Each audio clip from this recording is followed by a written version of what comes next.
Hey friends, welcome back to Extraordinary Strides, where we lace up, lean in, and chase extraordinary feats around the globe. I'm your host, Coach Christine, and today we're taking you on a royal tour through the streets of London, home to the TCS London Marathon, afternoon tea, and maybe a few cheeky pub stops, or at least definitely for me. That sounds like so much fun, Christine. I'm Ashley from Mystical Dream Travel, and I'll be your tour guide today. Get ready for fun facts, insider tips, a few Harry Potter references, because we're heading to one of the most spectacular marathons in the world, where the spirit of community, tradition, and fancy dress runners come alive. Whether you're planning to earn that Abbott World Marathon Major star or just love renting banter, we've got you covered. And we're going to ask you to stay connected with us either in the Stride Collective, which is the podcast community page, or Women of the World Marathon Majors on Facebook, because we've got tips, we've got more conversation coming your way, and maybe even an invite or two for those post-race fish and chips. Maybe if not at London, at least definitely at Epcot. So grab your trainers and let's hit the streets of London. Friends, so we're going to start with a little bit of where it all began, right? I mean, this London Marathon has become iconic. It's definitely one of my favorites. But before we get into it, I could not have an episode without asking you, Ashley, where does this rank on your excitement level for you? I know that we spoke Boston is at the very top of your level of excitement. Tokyo is a little bit lower down there. Where do we have London on this one? I think this one's a little bit above Tokyo, but still more towards the end. You know, Really? It's still an iconic race, but I don't know. I feel like of the world marathon majors that are overseas for us, I feel like I'm more excited for Berlin than London. You know? It's still so classic and a lot of history in the race, but I don't think it has enough to kind of overturn the other ones. Oh, you may change your mind when you make it to the mean streets of London, my friend, but we will see. I can't wait to have that conversation on the flip side of things. But for now, we are going to talk about the fact that London Marathon was founded in 1981 by Chris Brashear and John Disley after they were inspired by the New York City Marathon.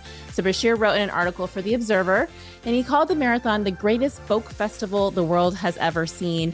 And while I love that vision, I can 100% concur that that's exactly what he turned the London Marathon into, because that is exactly what it feels like when you run it.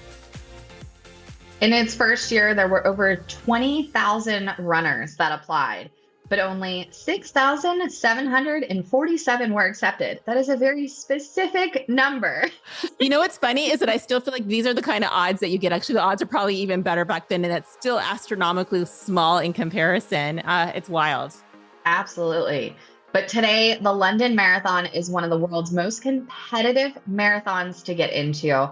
And its fundraising legacy is definitely unmatched. Runners have to raise over 1 billion British pounds for charity since its inception, with 67 million British pounds raised just last year. That's some big numbers. I mean, it's incredible to me. It just blows my mind, and they're incredibly proud of that. So we'll talk a little bit more about that as well. But when can people expect to prepare for their London Marathon foray? Yeah, the London Marathon is in late April. It's springtime, so obviously you have all of the wonderful things that come with spring, including spring allergies, but also your temperatures. So this is, I think, one of the more gamble races. So the temperatures are typically 45 to 65 degrees Fahrenheit. However, if you've ever heard the phrase British weather, you know it can be anything from sunshine to drizzle within a mile. So make sure that you are packing your layers and being ready for anything, as like many of the world majors that happen in the spring. You know, I feel like I must have gotten relatively lucky, because I had gorgeous weather for most of the races that we've chatted about. But I'm not going to brag about that. I think it's time for a little bit of fun facts. You were telling us about all of that money that's been raised. So what do you have up your sleeve about all that, Ashley? Yeah, so there's so many wonderful fun facts about London and the London Marathon. But did you know that the London Marathon holds the Guinness World Record for the largest annual fundraising event? I feel like, I mean, not only did I know that they have a lot of fundraising, and not just a big angle for fundraising, but they do tons of different world records there. Like, I think when I was there's somebody who was dribbling a basketball while they were running, trying to break that record. And then there was somebody running like the tallest Big Ben costume. It's just insane. It's like a feast for the eyes. Yeah, but that's so wonderful because there's so many people supporting charities and their missions. Seriously, and in such a very fun way.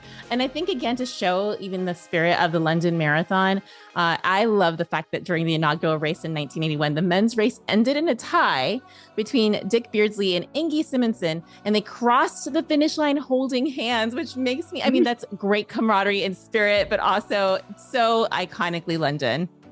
Absolutely. And that's, I mean, speaks volumes for the running community. There's so many people that it's not a competition.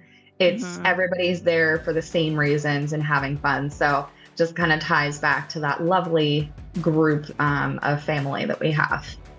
Yep, absolutely. But did you know that the London Marathon is famous for its fancy dress runners? Every year you see runners in costumes ranging from giraffes, rhinos to Big Ben. Yes, somebody actually ran as the clock tower. I think it was the only way that I was actually able to see Big Ben when I was there, because Big Ben was under renovation. So thankfully to all the runners that decided to don the costume, it felt like I was able to still get in that classic London experience. This is the one time where I can say that these rhinos that were dressed in full rhino costumes, like, it does humble you a little bit to know that you're being overtaken on the course by someone wearing like a, I don't know, at least a 45-pound costume. And they're making it look easy. But again, all about raising those dollars and having a lot of fun when they do it. This is actually, though, while we're talking about having a lot of fun, it does have quite a bit of course records to chat about, because it is a fast race still, maybe not as flat and fast as Berlin and Chicago, but still it does have a lot of particulars that allows you to go a little bit quicker as you're out there, if that is your jam. The men's course record is Kelvin Kiptum at 2:01:25. That was set in 2023. I love that the women's course record is still held by Paula Radcliffe at 2:15:25 from 2003. And I always wonder if this is going to be the year that it gets broken. And then we've seen the men's wheelchair record, Marcel Hug. He's just absolutely a dynamite on the course, 1:23:44 for 2023. And the women's wheelchair record by Catherine de Bruyne, 1:38:24. Recently, she just set that in 2022. Those are some incredible numbers. And obviously, like half marathon times. Like when I look at these, I'm like, that's fun. I wish you could run them that quickly, and then you could go cheer everybody else on. Right? Oh, but then we do have the golden question for these races. How do you gain entry into the London Marathon? So there are a few different options for this race. Much like any of the others, there is a general ballot, but this one is very different than the others because it is very highly competitive. As we saw in the earlier numbers, the odds are only around 2% they actually gain entry, which is insane for the amount of runners in the world today. There is also the option, of course, for a charity entry. We know they're big for this, so this is a great race for testing that charity fundraising out. There is also a good for age. So if you meet a qualifying time at a certified marathon, you can gain entry into the London Marathon. They also have the Abbott World Marathon Major Draw for runners with 3 to 6 major stars. So obviously want to make sure you are registering on their website so you have the opportunity to do this.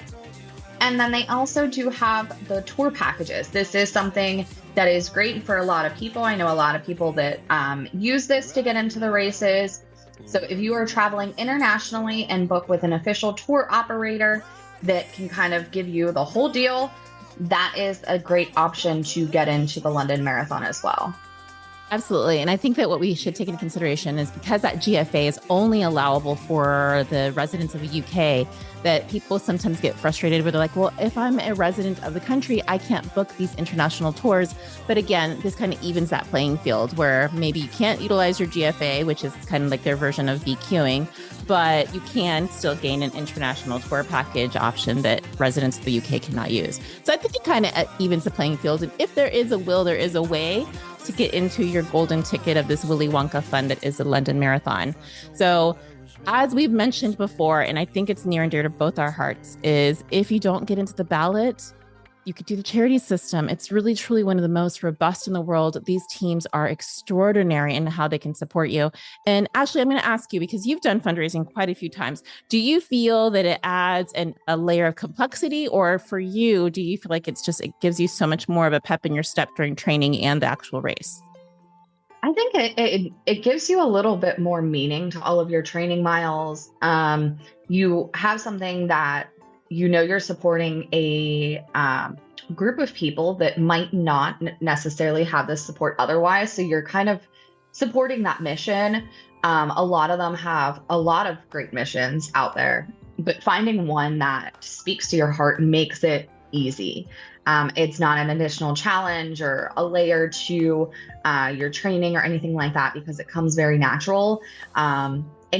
When I'm lacing up my shoes, I know, okay, I'm running for this reason, and this is why I'm coming out here. Like, I have more purpose to what I'm doing, which makes me kind of lights that fire under my butt to keep going. It's not time to give up, because these people don't have the option sometimes to give up. Yeah, absolutely. I love that. I love that perspective. And if you are thinking, you know what, I don't want anything more in my life than to I want to run London in a rhino costume, do know that you can do that with Running with Charity, because actually that would be like the World Wildlife Federation. So look into the things that kind of make your heart tick, as exactly Ashley said, because there is a lot of fun across the board to be had. So not looking at it as something that you have to do, but something that you have a wonderful opportunity to do. But we're going to talk a little bit about the course layout, because it is a scenic tour of London. The race is going to start in Greenwich Park, and it finishes at the Mall right near Buckingham Palace. And along the way, you're going to pass some of the most iconic landmarks like Cutty Sark, where you can wave to the 19th century ship, Tower Bridge, Canary Wharf, and the Tower of London and the Mall. I mean, if you can even see these things, though, because the throngs of spectators are huge. So you may actually have to just kind of, aside from the Tower Bridge, a lot of these are going to be swamped by people. You are going to have all of the good vibes, people cheering you on. Absolutely. And for those that have spectators, just make sure you remember that the mile markers are in miles, but your timing splits post-race will be in kilometers. So don't panic when you see both. You are correct, but they do use two different measurings. I do love that, actually. I love when races are done in kilometers, because I love not knowing. I just want to go out there and enjoy myself. And something about not hitting that wall that you associate with specific mileage is a lot of fun. But again, I didn't really see a lot of the course mile markers, just because it was it was truly a feast for the senses. Now, this one is one of the races where if you are back of the pack, there is a more cushy time limit. It's an 8-hour course limit. But don't be lulled into complacency. The course has rolling cutoffs, and you do need to maintain a steady pace to avoid being swept. But I do think that they've worked really hard in the past few years to really remedy some of the previous issues they may have had with closing up the course early. So I think that now they have definitely come a very long way of making sure that it is inclusive and a full party, no matter what pace you run. And before you can toe up to that start line to even get to your race, you do have to go to the expo. So the expo is held at Excel London, where you will pick up your bib, check out the gear, attend any pre-race seminars, meet your friends and family if they might not be traveling with you. This is a great place to kind of hang out, see some of the stuff that they have to offer, but don't forget to stay off of your feet. That is another thing to keep in mind. I know we should go to the expos and see the shiny new things and completely forget that we need to sit for a little while. and I feel so hydrate. seen in this. I feel so seen. For the day before London, I think I put in like 20 miles on my feet. We walked and walked and walked. So do not do that. That's definitely, I would not advise that. But because the weather is so drastically hard to predict, the expo is a great place that if you are concerned of leaving something behind, whether rain or shine, you can, if you didn't pack it, likely find something at the expo. But let's talk about the on-course fueling and hydration. Water is available at water stations every 2 miles, starting at mile 2. And water stations, this is something that I had difficulty with. They're not always directly on the mile markers. So runners, you really need to be on the lookout for them because I truly missed at least 6 of the water stations. So that's something to take into consideration. They do offer them in water bottles with little drink spouts. So you might want to practice that. Or again, if you feel more comfortable carrying your own. And their electrolyte drink of choice is Lucozade. And it's kind of similar to Gatorade Endurance. And it has about 32 grams of carbs with 250 milligrams of sodium per 16 ounces. But again, if you've been practicing with something else, you can take your own hydration on the course or order it on Amazon and start practicing with it. And they do have energy gels also available on the course.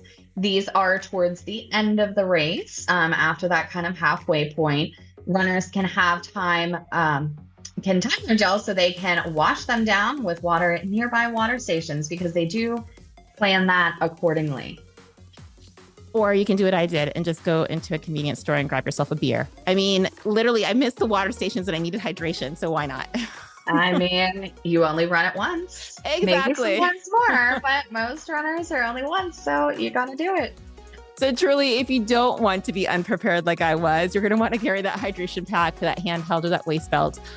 Specifically, I think, and I've mentioned this in the back of the pack, if you are back of the pack, sometimes it gives you a bit of that comfort to know that you've got your water on you in case you do miss a water station. But again, one of the things that I think we've talked about before, Ashley, is like the best way to tackle a water station is, of course, to slow it down, time it with your walk break or take your walk break, and then make eye contact with the volunteer that you're planning on taking it from, give them a good thank you and grab your water or your gel and keep going. Absolutely. We wouldn't have these races without the so many volunteers that are out there. So I always definitely make that a purpose to thank as many of them as I possibly can because they truly, I mean, we're out there running, so the race wouldn't happen if we weren't running, but we wouldn't be out there running if we didn't have them. So volunteers, Amen. Thank you. Everybody out there, if you ever get a chance to volunteer, definitely do it because it is very humbling to see the amount of people that do truly appreciate it. And I know I do. Yeah, I do too. Now, you mentioned spectators earlier on. So tell me, where do we find our friends and family on this gorgeous, incredible course? So for anyone that has their family and friends coming along with them, the Cutty Sark is a great spot early in the race. The right after the Tower Bridge is one of the most iconic spots to meet up with your runners. The embankment is just before the final push, so you can make sure you're cheering them on, getting them that extra little pep in their step to get it there. And then the mall, which is the obviously coveted finish line area. So making sure you're cheering the runners completely through the finish chute and watching them get that lovely medal donned. Actually, these are all 4 of the spots that I had my spectators at, for the record. So you nailed that in regards to, these are really wonderful suggestions because specifically with Tower Bridge, the course is going to kind of go in and out where they're going to have to kind of cross maybe underneath through the tube, but you can see them a couple times around there. Cutty Sark, it is a madhouse, but if you plan it accordingly, you can definitely find them there as well. And of course, who doesn't want to see their other half or their family and friends waiting for them at the finish line? So again, extraordinary race, tons of spectators. So whether you're traveling with friends or family, just know that you already have everybody there at London is cheering you on. But how are they getting around and how are we getting around, Ashley? Yeah, so the London tube system is your best friend for this race and anything around there. So you're going to want to grab your Oyster card or use contact payment to hop on and off easily. The riverboat is also a wonderful thing. It's fun and scenic option for those to view the sights before or after the race without spending too much time on your feet. If you're not a fan of sightseeing from the water, there is a ability to book a double-decker tour and hop on, hop off bus. These are wonderful. I love seeing them around the Pittsburgh area. It kind of gives you a different viewpoint of the city. But I love that ability to hop on, hop off. If you see something you love, you just get off. And it saves your legs and you still get an opportunity to see the sights. Because I mean, let's be honest, for a lot of us, these are destinations that we're going to. And if we do get a chance to go back, it might be seen from a whole different way. So I think those are awesome opportunities. Now, where to stay, we've chatted about at every episode. We're going to keep talking about that because it really is all about personal preference. There are folks that like to stay close to the start. Again, this is a point-to-point course with a few out and backs as well. So you could start close, or you could stay close to the start at Greenwich. You could stay close to Canary Wharf, which is kind of more of in the middle. Or you could stay, it's a little bit after the middle, I should say, a little bit after Tower Bridge, which is the halfway point. Or you could stay close to the finish line in Westminster. So it's ideal for sightseeing after the race as well. Again, knowing that the city does shut down for this race like it does for all the major cities do. So you're going to be able to get around rather easily, regardless one way or the other. Absolutely. And you are going well around the world for many runners. So there are some must-see things that you can't see anywhere else. So the first thing is definitely make sure you are riding the London Eye, kind of give you a different perspective of things. Visit the Tower of London, which is seen in so many movies. I know the first one that comes to mind for us Disney folks is Peter Pan. Or you can also tour the Buckingham Palace. There's so many lovely things to see and so much history in this area that you definitely want to make sure you see. And then there's also a way to reward yourself after the race because we just ran all these miles. Yeah. So make sure you are doing an afternoon tea, or you can hit a pub for some lovely fish and chips. Yeah, I love this. You know, I am so disappointed that I did not go to the Tower of London. So now when you go back to do London and I go to cheer you on, I'll have to make that happen for myself because I'm like, oh, I didn't do Tower of London. I should have made that happen. But again, there's always opportunities, hopefully, to come back to some of these really iconic locations. So with that said, one of the things that London is well known for is that it is a world-class city with world-class cuisine. But if you want to try some of the things that they're very well known for, fish and chips, Sunday roast, chicken tikka masala, which I love so much, sticky toffee pudding, and we mentioned that afternoon tea with scones and clotted cream. I think it's pretty iconic especially for us Americans that maybe have a little bit of Anglophile kind of tendencies where we are a little enthusiastic about the customs that we don't really have on our day-to-day basis. Now, when we talk to friends from across the pond, Ashley, one thing that I figure is like, while we're talking English, I don't understand some of the terms that they're using, especially when we're talking about running or our day-to-day. So you tell me, do you have any terms that you've heard of from runners or from other friends across the pond that kind of come in mind to you? So the best one, I think, is fancy dress. This is costumes galore. There's superheroes, animals, Big Ben, you name it, you can find it. And then there's also cheeky Nando's. This is the perfect post-race meal at your British fast food, which is very interesting. Yeah, there's a few other ones that kind of come to mind. So have you heard like UK runners call it their like gear, their kit? Yes. Yeah, so that's like always a really fun one to kind of hear. I'm like, I don't know what you're talking about, my kit. I don't need a first aid kit. So I'm like, I'm okay, I promise. I may look like I need one, but I'm fine. But yeah, so kit comes to mind. And of course, park run, which really did take, like it's huge over in the UK, not quite so popular down here. But maybe a little finding your local park run is a great way to do a shakeout, or if you're staying for a little bit longer, you want to do a little bit of a recovery run, since it is not a paced style run. It is something where you're kind of running at your pace and for your joy. There's a few things like, do you watch any of the things that are like more British? Like, are you into The Crown or, I don't know, Bridgerton, any of those kind of things? No, but I know they're very popular, and I have to tell myself that I haven't watched a lot of them. So I can't. Hey, you're busy running. Yeah. You're busy running and watching Run Disney. I got you. Or maybe the Aristocats, right? Were they in the UK or were they in France? Oh gosh, I can't even remember. I should have checked that before I actually did it. But anyway, of course, you can add some incredible things to your playlist. London Calling by The Clash, God Save the Queen, and We Are the Champions. I think these are all classics to add to your playlist. Absolutely. Now, friends, we are not quite done seeing the World Marathon Majors, but that is a wrap on the London Marathon.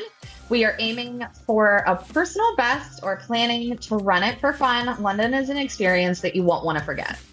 It really is incredible, but we're going to ask you to join us next time as we make our way to, well, actually, to maybe the latest and greatest and the newest of the World Marathon Majors, where we're going to have a big, long discussion if it's considered a spring, winter, or summer. We're going to see. We're going to chat about it next time. So you're going to want to meet us there. So with that said, friends, don't forget to connect with us at the Stride Collective or Women of the World Marathon Majors on Facebook. Until then, keep striding toward the extraordinary.